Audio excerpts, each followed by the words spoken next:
Bonjour, je suis Patrick Couder, le gérant de la société 3D Contact, spécialisée dans la réalisation pour la promotion immobilière d'images et films virtuels et de mini-sites internet. Nous sommes aussi conseillers en environnement électromagnétique. Si vous avez le souhait de nous contacter, vous trouverez notre adresse email en fin de vidéo. Aujourd'hui, je vais vous parler de communication, un dossier complet sur la 5G, ses caractéristiques, ses intérêts et ses problèmes. Dans les deux premières vidéos de ce dossier, nous avons vu la technique puis le déploiement de la 5G. Dans cette troisième partie, voici les objets connectés avec la 5G.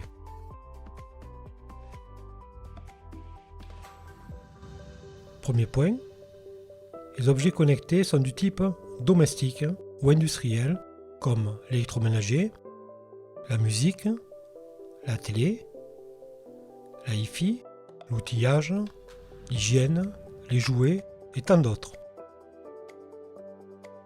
Voyons leurs caractéristiques et leurs intérêts dans un premier temps. La latence sera 10 fois plus faible qu'avec la 4G.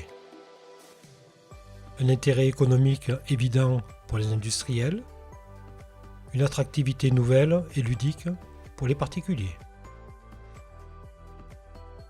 Des emplois très spécialisés pour la fabrication de ces objets, à condition d'un usage raisonnable de la robotisation.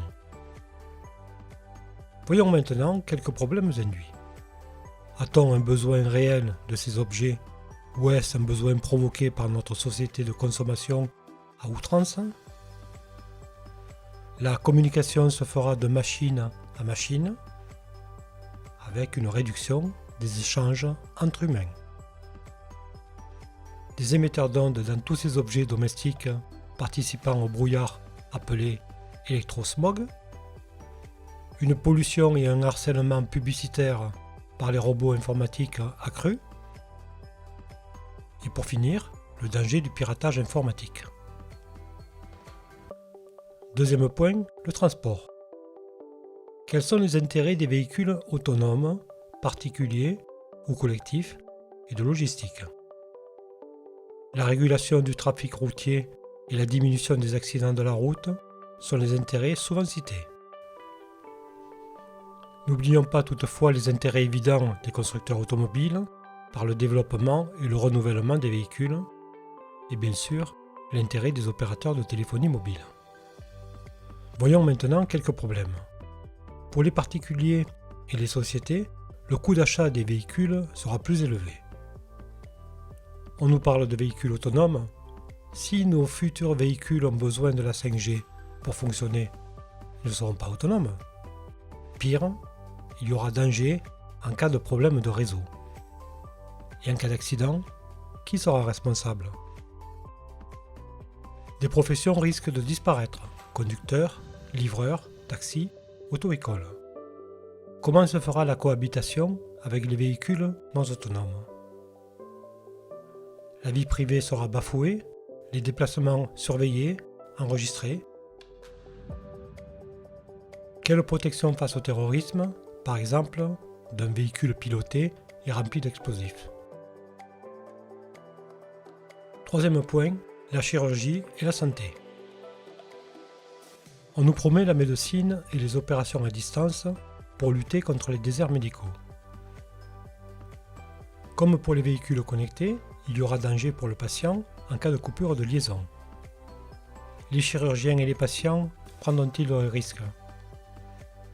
En cas de décès ou d'invalidité, qui paiera les indemnisations? Compagnie d'assurance, l'État, le chirurgien, l'opérateur de téléphonie, le constructeur de l'instrument connecté? Comment préserver la confidentialité du dossier médical et se préserver d'une utilisation frauduleuse à but commercial ou bancaire? Quatrième point, le Big Data, la collecte des données. Son but affiché est le développement de la recherche en fournissant aux chercheurs toutes les données brutes et triées. Un autre intérêt, plus sûrement plus important pour les géants d'Internet, est l'optimisation des offres commerciales. Mais quelles seront les utilisations? N'aura-t-on pas une manipulation des données par la sélection des plus avantageuses? Qu'en sera-t-il de notre vie privée? Et la sécurité au piratage informatique? Cinquième point, la domotique.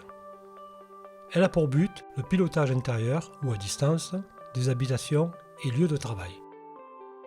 Pour des systèmes connectés du type alarme, volet roulant, chauffage, simulation de présence, aspirateur et autres objets connectés en 5G. La technologie sans fil domotique n'est vraiment pas utilisable par les personnes électrosensibles et risquée pour la santé des autres personnes dans la durée. N'y aura-t-il pas un risque accru de cybercambriolage? Sixième point, la vidéosurveillance.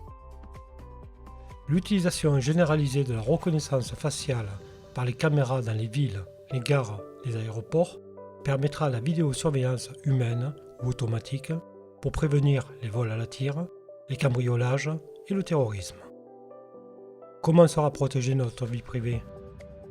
Nos déplacements seront-ils tous surveillés? Septième et dernier point, la réalité virtuelle. La simulation numérique et la 3D auront un gain de puissance, de rapidité et de liberté de déplacement pour les casques de réalité virtuelle. La proximité d'un casque près de la tête émettant des ondes est risquée au vu des recommandations du Conseil de l'Europe. Sur les nombreuses pages des mises en garde des constructeurs de casques virtuels, il est fait référence aux normes de l'ICNIRP, 300 fois plus élevées que celles de la résolution 1815 du Conseil de l'Europe. Il est toutefois écrit d'éloigner les équipements des femmes enceintes, du bas-ventre des adolescents, des pacemakers, des appareils auditifs.